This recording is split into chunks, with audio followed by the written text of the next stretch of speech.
Bismillahirrahmanirrahim. Assalamu alaikum wa rahmatullahi wa barakatuhu. Students, hope you all are fine and doing great. Today we are going to start Geography for grade 8th. All of you open your reading textbook page number 43. Noise pollution. So students, today we will discuss about that noise pollution. Noise pollution mean शोर की आलूदगी. In our daily lives we hear different type of sound. Some of these are pleasant and audible while the other being high pitch become unbearable. So students, हम अपनी daily life में बहुत सारी मुख्तलिफ किस्म की आवाज़ों को सुनते हैं. अब कुछ आवाज़ें ऐसी होती हैं जो हमें भली लगती हैं, मीन प्लेजेंट होती हैं, वो हम सुन सकते हैं. लेकिन कुछ आवाज़ें ऐसी होती हैं जिनकी पिच हाई होती है, हम उनको सुनने के काबिल नहीं होते और वो हमारे लिए बर्दाश्त करना मुश्किल होता है. जिस तरह बहुत ऊंची आवाज़ में अगर हम म्यूज़िक लगा लें तो हम वो नहीं सुन सकते, जबकि वही म्यूजिक अगर हम स्लो वॉल्यूम में लो पिच पे लगाएं तो हम उसको बहुत अच्छे मूड में सुनते हैं और एंजॉय करते हैं. When the volume and velocity of these high pitch sound create a disturbance for our hearing abilities, it is termed as high noise pollution. तो जब इन्हीं साउंड का वॉल्यूम और वेलोसिटी हाई पिच की होगी तो वो एक डिस्टर्बेंस को क्रिएट करेगी और हमारी जो हियरिंग एबिलिटीज़ है वो क्या हो जाएगी, डिस्टर्ब हो जाएगी. तो उस डिस्टर्बेंस को हम क्या कहेंगे कि वो क्या है, नॉइज पोल्यूशन है. Noise pollution is a type of environmental pollution. अब नॉइज पोल्यूशन जो है ये भी एक टाइप है इन्वायरमेंटल पोल्यूशन की, मीन माहौलियाती आलूदगी की एक किस्म है.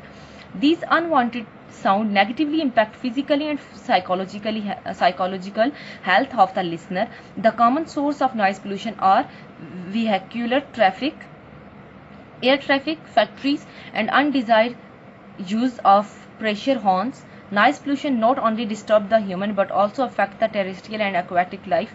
Deforestation disturb the wildlife and marine traffic disturb the aquatic life. So students, जितनी भी अनवांटेड साउंड हैं वो हमारी फिजिकल और साइकोलॉजिकल जो हेल्थ है उसके ऊपर बैडली इफेक्ट करती हैं.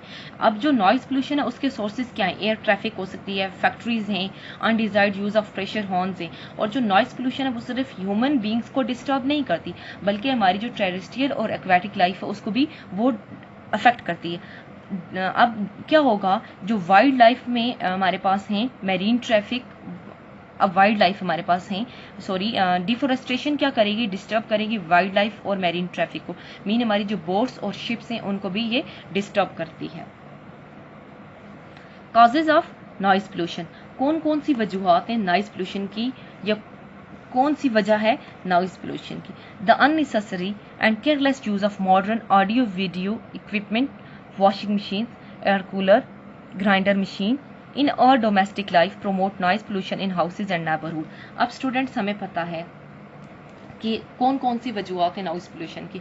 अगर हम देखें, जो वॉशिंग मशीन लगाते हैं हम, उसकी जो साउंड है उसकी वजह से बहुत ऊंची आवाज़ में जब हम म्यूज़िक सुनते हैं, एयर कूलर की साउंड, ग्राइंडर की साउंड, ये तमाम साउंड जब हाई पिच पर होंगी तो वो क्या होंगी, हमारे लिए और हमारे अड़ोस पड़ोस में रहने वाले लोगों के लिए नॉइज पोल्यूशन की वजह होंगी. तो हमें चाहिए कि हम इन चीज़ों से अवॉइड करें. मीन वॉशिंग मशीन को इन टाइम अगर हम ऑफ कर दें, उसकी साउंड हमारे नेबर्स तक ना जाए या हमारे घर में बैठे फर्श तक ना जाए. इसके अलावा ग्राइंडर मशीन में भी हम एहतियात से इस्तेमाल करें. म्यूज़िक जो हम सुनते हैं तो हम हर हाल में कोशिश करें कि उसकी साउंड इतनी ऊंची ना हो कि हमारी नेबर्स भी उसकी वजह से डिस्टर्ब हों. Beside the unnecessary and outdated social custom and public gathering also called noise pollution. इसके अलावा जो public gathering होती है वो भी noise pollution की एक वजह है. It is open that the non-observance of procedures for reducing noise pollution is commercial, industrial, constructional activities and various means of communication are the major sources of noise pollution. इसके अलावा बहुत सारी जो constructional activities हैं, industries हैं और commercial जो activities हो रही होती हैं, ये सब की सब क्या है, noise pollution की बड़ी वजूहात हैं. Impact of noise pollution. Students, ये अभी हमने तो डिस्कस किए थे causes of noise pollution, mean noise pollution की वजूहात क्या हैं. अब हम पढ़ेंगे impact. Impact mean noise pollution के हमारी जिंदगियों के ऊपर क्या असरात हैं. In these days the negative impact of noise pollution on human health are widespread and visible in the form of hearing deformities, sleeplessness, headache, high blood pressure and prevalence of psychological issue and social problem among the population in high density area. Students, noise pollution के जो impact हैं हमारी ज़िंदगी पर वो बहुत ख़तरनाक हैं. जिस तरह की क्या होता है कि हमारे अंदर नींद की कमी आ रही है, मीन हम अच्छी तरह से सो नहीं पा रही, हमारे सरों में मुसलसल दर्द है, हम बीपी का शिकार हैं, मीन हमारा बीपी हाई हो रहा है. इसके अलावा बहुत सारे साइकोलॉजिकल इश्यूज़ हैं, बहुत सारे सोशल प्रॉब्लम्स हैं जो आजकल नॉइज़ पोल्यूशन की वजह से हमारे माशरे में हो रहे हैं. Global warming. The natural forces have developed a protective gaseous envelope around the sphere of the earth. बहुत सारी नेचुरल फोर्सेस ऐसी हुई जो जिन्होंने एक एनवेलप, एक लिफाफा, एक लेयर आप कह सकते हैं बनाया हुआ है अर्थ के ऊपर, ताकि वो हमारी अर्थ को क्या करें, महफूज रख सकें. The human activities are responsible for changing the structure and composition of this protective layer. लेकिन जो इंसान की जो एक्टिविटीज़ हैं उन्होंने क्या किया हुआ है, इस प्रोटेक्टिव लेयर को, इसकी स्ट्रक्चर को, इसकी कंपोजिशन को काफ़ी हद तक तबाह कर दिया हुआ है, डैमेज कर दिया हुआ है. The resultant gradual increase in terrestrial temperature as a result of human interference in the natural environment is refer to as global warming. Causes of global warming. An environmentalist enlists the following reason for global warming. Mean global warming की causes क्या. अब एक environmentalist था, उसने बताए कुछ reasons कि किस वजह से ग्लोबल वार्मिंग हो रही है. अकॉर्डिंग टू देम, उसके मुताबिक the emission of green house gases from the process of combustion.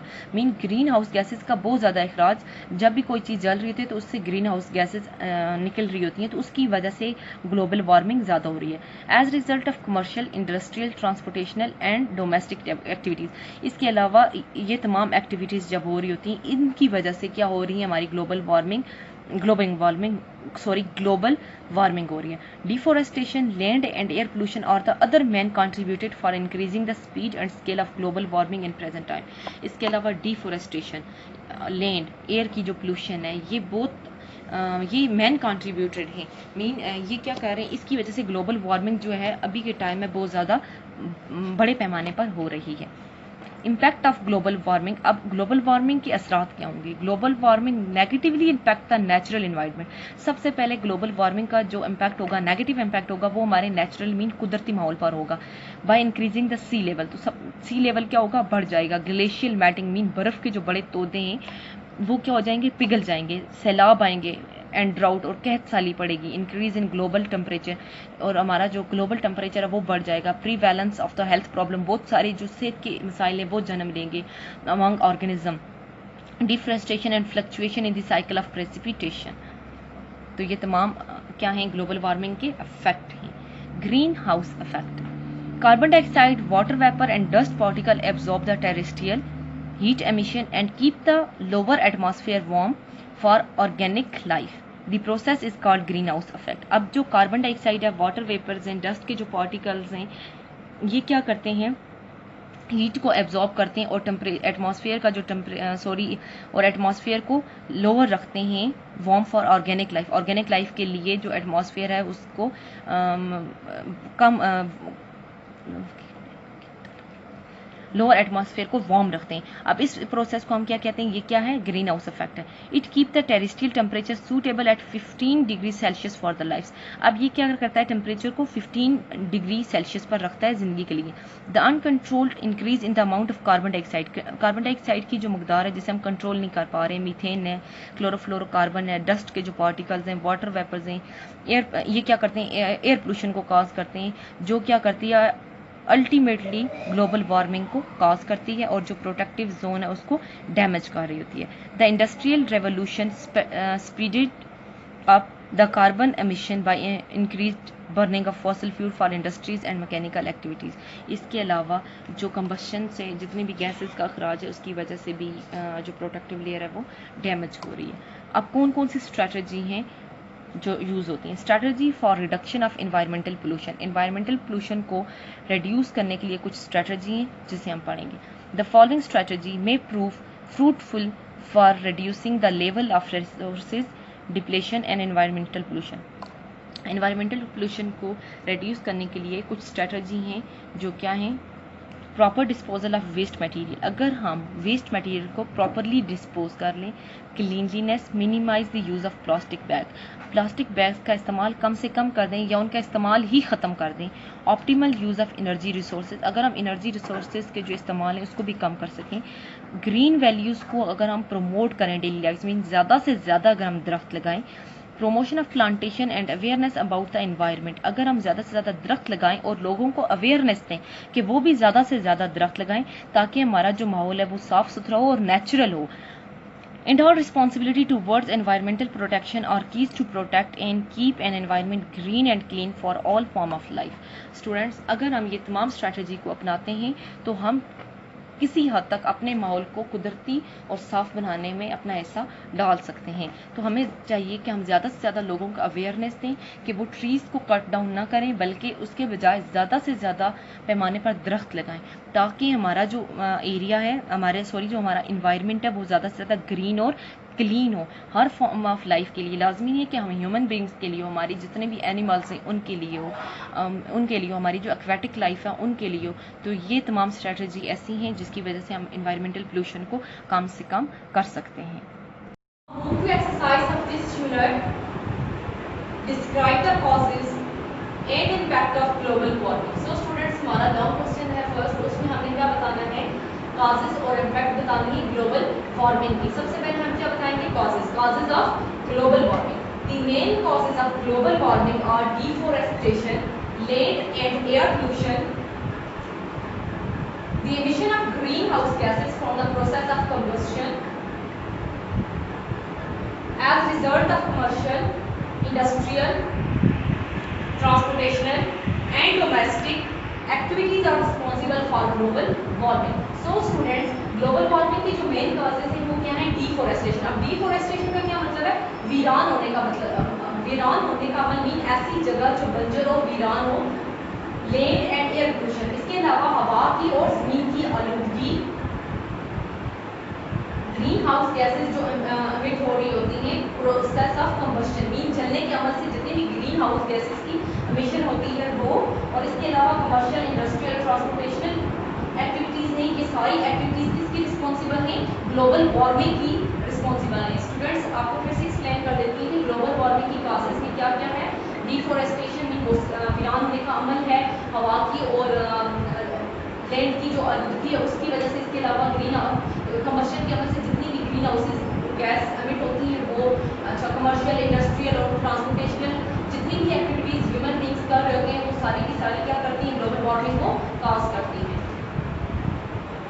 Impact of global warming, global warming negatively impact the natural environment. So सबसे पहले जो ग्लोबल वार्मिंग का इम्पैक्ट है वो क्या है, नेगेटिवली किसके ऊपर इम्पैक्ट करता है, हमारा जो कुदरती माहौल है, मीन उसके नेगेटिव इम्पैक्ट जो फौरी तौर पर हमारे माहौल पर असरअंदाज होते हैं। By increasing the sea level mean हमारा जो समंदर का जो लेवल है उसकी जो तय है वो ज़्यादा हो जाएगी। Glacial melting, flood and drought, increase the global temperature, prevalence of the health problem among organism, deforestation and fluctuation in the cycle of precipitation. So students, global warming की जो impact है वो क्या क्या है। ग्लोबल वार्मिंग सबसे पहले negatively impact करेगा हमारे नेचुरल एनवायरनमेंट को, मीन हमारा जो कुदरती माहौल है उसको वो तबाह कर देगा। इसके अलावा जो सी का जो लेवल है वो ज़्यादा हो जाएगा, हमारे जो बर्फ के बड़े बड़े ग्लेशियर्स हैं वो पिघल जाएंगे और उनके पिघलने की वजह से सैलाब आने के बहुत ज़्यादा खतरे होंगे। इसके अलावा जो हमारा इन्वायरमेंट होगा, ये हमारा मुल्क होगा, उसमें ड्राउट मीन कहत साली भी आएगी। अच्छा, इसके अलावा ग्लोबल जो टेम्परेचर है वो भी इंक्रीज हो जाएगा और बहुत सारी हेल्थ की जो प्रॉब्लम है वो भी होंगी इसकी वजह से। डिफोरेस्टेशन हो जाएगी, और इसके अलावा जो प्रेसिपिटेशन का जो साइकिल है उसमें बहुत सारी फ्लक्चुएशंस आएंगी। ये सारे क्या है, ग्लोबल वार्मिंग के इम्पैक्ट हैं। Describe the impact of noise pollution. अब हमने क्या करना है, नॉइज पोल्यूशन के इम्पैक्ट बताने हैं। The negative impact of noise pollution on human health are widespread and visible in the form of hearing deformities, sleeplessness, high blood pressure and prevalence of psychological issue and social problem among the population in high density area. Students, जो noise pollution के impact है, noise pollution mean शोर की आलूदगी। अब आपको पता है शोर की आलूदगी क्या है। अब शोर की आलूदगी के जो इम्पैक्ट है सबसे पहले मैं आपको वो बताऊंगी। शोर की आलूदगी के इम्पैक्ट ह्यूमन हेल्थ के ऊपर सबसे ज़्यादा होते हैं, क्योंकि शोर की आलूदगी की वजह से इंसानी जो हेल्थ है उस पर बुरे असर मुरतब होते हैं। अब उसकी वजह से क्या क्या होगा, स्लीपलेसनेस मीन नींद की कमी होगी। जब बहुत ज़्यादा शोर होगा तो उस शोर में हम सो नहीं पाएंगे तो हमें क्या हो जाएगा, नींद की कमी हो जाएगी, मीन हम खुद से सो नहीं पाएंगे। इसके अलावा high blood pressure mean BP high हो जाएगा। जब हम सुकून नींद सोएंगे नहीं, जब हमारे दिल का माहौल जो है वो कंफर्टेबल नहीं होगा, हमें कहीं भी सुकून नहीं होगा, तो हमारा जो ब्लड प्रेशर है वो भी हाई लेवल पर चले जाएगा। इसके अलावा बहुत सारे साइकोलॉजिकल इश्यूज होंगे, बहुत सारे दिमागी मसाइल हमारे जन्म लेंगे, मीन हमें चिड़चिड़ापन आ जाएगा, हम शाउट करेंगे, हम हर वक्त गुस्से में रहेंगे। ये तमाम साइकोलॉजिकल इश्यूज हैं जो कि नॉइज पोल्यूशन की वजह से होते हैं। सोशल प्रॉब्लम, बहुत सारे माशरती प्रॉब्लम्स भी नॉइज पोल्यूशन की वजह से जन्म लेके among the population in high density, ऐसे एरियाज जिनमें पॉपुलेशन ज़्यादा है, जहाँ आबादी ज़्यादा है, अगर वहाँ पर शोर की आलूगी होती है तो वहाँ पर बहुत सारे सोशल प्रॉब्लम जन्म लेंगे। Give short answer, what is mean by pollution? Pollution का क्या मतलब है? पोल्यूशन मीन आलूगी, any unwanted substance which is harmful for human life, aquatic life and all type of living thing is known as pollution. Students, कोई भी ऐसा substance, कोई भी ऐसा मटेरियल जो कि ह्यूमन लाइफ के लिए, इंसानों के लिए खतरनाक हो, हार्मफुल हो, ना सिर्फ इंसानों के लिए बल्कि एक्वाटिक लाइफ क्या है? फिशेज हो गई, हमारे पानी में रहने वाली जितनी भी मखलूक है उनके लिए हार्मफुल हो। इसके अलावा जितनी भी लिविंग ऑर्गेनिज्म है, जितनी भी हमारी क्रिएचर्स हैं, इंसेक्ट्स हैं, ह्यूमन बींग्स हैं, ये तमाम जितनी भी हमारे पास लिविंग थिंग्स हैं उनके लिए ऐसे अनवांटेड सब्सटेंस जो कि हार्मफुल हो, उसको हम क्या बोलेंगे? वो क्या? पोल्यूशन ही आलूगी है। What is the cause of green house effect? Green house effect किस वजह से होता है? क्या वजूहत है ग्रीन हाउस इफेक्ट की? The main causes of greenhouse effect are uncontrolled increase in the amount of carbon dioxide. Mean carbon dioxide की अमाउंट जो कि दिन ब दिन इंक्रीज हो रही है, उसके ऊपर कोई भी कंट्रोल नहीं है, जिसकी वजह से क्या हो रहा है? ग्रीन हाउस गैसेस पे अफेक्ट हो रहा है। इसके अलावा मीथेन, क्लोरोफ्लोरोकार्बन, ये CFCS, ये क्या है? Chlorofluorocarbon, dust particle and water vapours, ये सारे के सारे क्या करते हैं? ग्रीन हाउस इफेक्ट काज करते हैं। Name the type of pollution. अब हमने पोल्यूशन का मतलब मैंने आपको पोल्यूशन इसका मतलब मैंने आपको बताया कि आलूगी होता है। अब हमने डिफरेंट टाइप की पोल्यूशन के नेम लिखने हैं। इधर मैंने कुछ लिखे हैं, आप देखिए।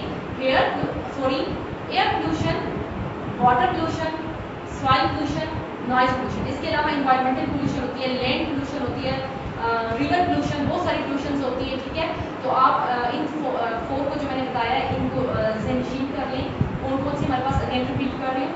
Air pollution, water pollution, soil pollution and noise pollution. Next question is give 3 strategy to reduce environmental pollution. अब एनवायरमेंटल पोल्यूशन को रिड्यूस करने के लिए हमने क्या लिखनी? 3 स्ट्रेटजी लिखनी है। 3 ऐसे तरीके बताने हैं जिनसे हम माहौल की आलूगी को कम से कम कर सकते हैं। फर्स्ट वन क्या है?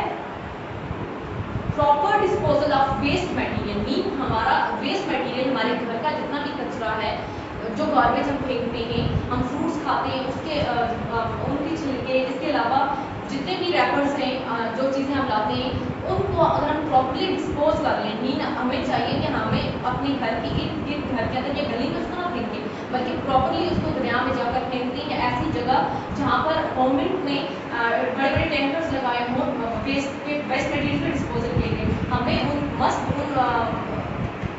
टैंकर्स का इस्तेमाल करना चाहिए और जितना भी वेस्ट मटेरियल है उनमें डालना चाहिए। बल्कि दरियाओं में फेंकने के बजाय हमें क्या करना चाहिए? जितना भी वेस्ट मटेरियल है उसको हमें जला देना चाहिए, ठीक है। तो क्योंकि दरियाओं में अगर हम फेंकेंगे तो वो वेस्ट मटेरियल जो वहाँ जाएगा, वहाँ की जो लाइफ है, एक्वाटिक लाइफ है, फिशेज हैं, उनके लिए भी हार्मफुल होगा। इसलिए हमें चाहिए कि जितना भी वेस्ट मटेरियल उसको जला दें या फिर उन टैंकर्स में डाल दें, ताकि गवर्नमेंट के जो बंदे हैं वो उनको प्रॉपर जगह पे डिस्पोज कर सकें। सेकंड स्ट्रैटेजी हमारे पास क्या है? Minimizing the use of plastic bags. अब आपको पता है प्लास्टिक बैग का जो इस्तेमाल है वो कितना हार्मफुल हो रहा है हमारे जितनी भी बर्ड्स हैं, स्पेशली उनके लिए। हम जो प्लास्टिक बैग यूज कर रहे हैं, हम अनगोइंगली उसको फेंक रहे होते हैं भाई, लेकिन बहुत सारे हमारे जो बर्ड्स हैं उसमें कैप्चर होती हैं और फिर वो उड़ना, मतलब उनकी उड़ने की जो बजाय वो खत्म हो जाती है। कैसे खत्म होती है? सो दैट वो प्लास्टिक बैग अगर उनके विंग्स में फंस जाते हैं, उनकी लेग्स में फंस जाते हैं, तो उन बर्ड्स के लिए बहुत हार्मफुल होता है। इसलिए हमें इस बात पे बहुत ज़्यादा फोकस करना चाहिए कि हम प्लास्टिक बैग्स का इस्तेमाल कम से कम करें। बल्कि अब तो तकरीबन हर जगह ये चीज़ आ चुकी है कि प्लास्टिक बैग्स का यूज़ खत्म हो रहा है। बड़ी बड़ी शॉप्स से प्लास्टिक बैग्स अलाउ नहीं कर रही, और अगर ये स्ट्रेटेजी हम अपनाते रहे तो इंशाल्लाह हमारी जो इन्वायरमेंटल पोल्यूशन है वो काफ़ी हद तक कंट्रोल हो जाएगी। और थर्ड जो स्ट्रेटेजी है वो हमारे पास क्या है? Promotion of green values in daily life. Green values का क्या मतलब है स्टूडेंट्स? यहाँ पे green values mean trees, plants जो ग्रो करते हैं।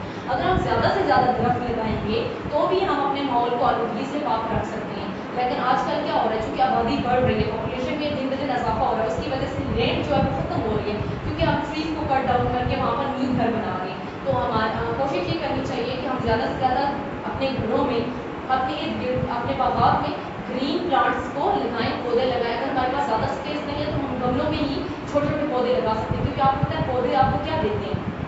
ऑक्सीजन देते हैं। उनके वो ऑक्सीजन है जिसकी वजह से हम सांस लेते हैं। तो ये तीनों स्ट्रेटजी जो है अगर हम इनको किसी भी हद तक अपना लें तो हम अपना हिस्सा एनवायरमेंटल पोल्यूशन को कम करने में डाल सकते हैं। What is mean by global warming? Global warming का क्या मतलब है? Gradual increase in terrestrial temperature as a result of human activities in the natural environment is called global warming. जब टेम्परेचर में ग्रेजुअल इंक्रीज मीन आहिस्ता आहिस्ता increase होगा, किसकी वजह से? ह्यूमन एक्टिविटीज की वजह से। जब टेम्परेचर ह्यूमन एक्टिविटीज की वजह से, इंसानों की सरगर्मियों की वजह से आहिस्ता आहिस्ता तेज होगा तो हमारा जो नेचुरल एनवायरनमेंट है उसमें बिगाड़ पैदा होगा, और ये क्या है? एक्चुअली ग्लोबल वार्मिंग है। Tick the correct answer. Noise pollution causes. Students, there are 5 MCQs. You have to do it on your textbook of SST, or this unit is completed.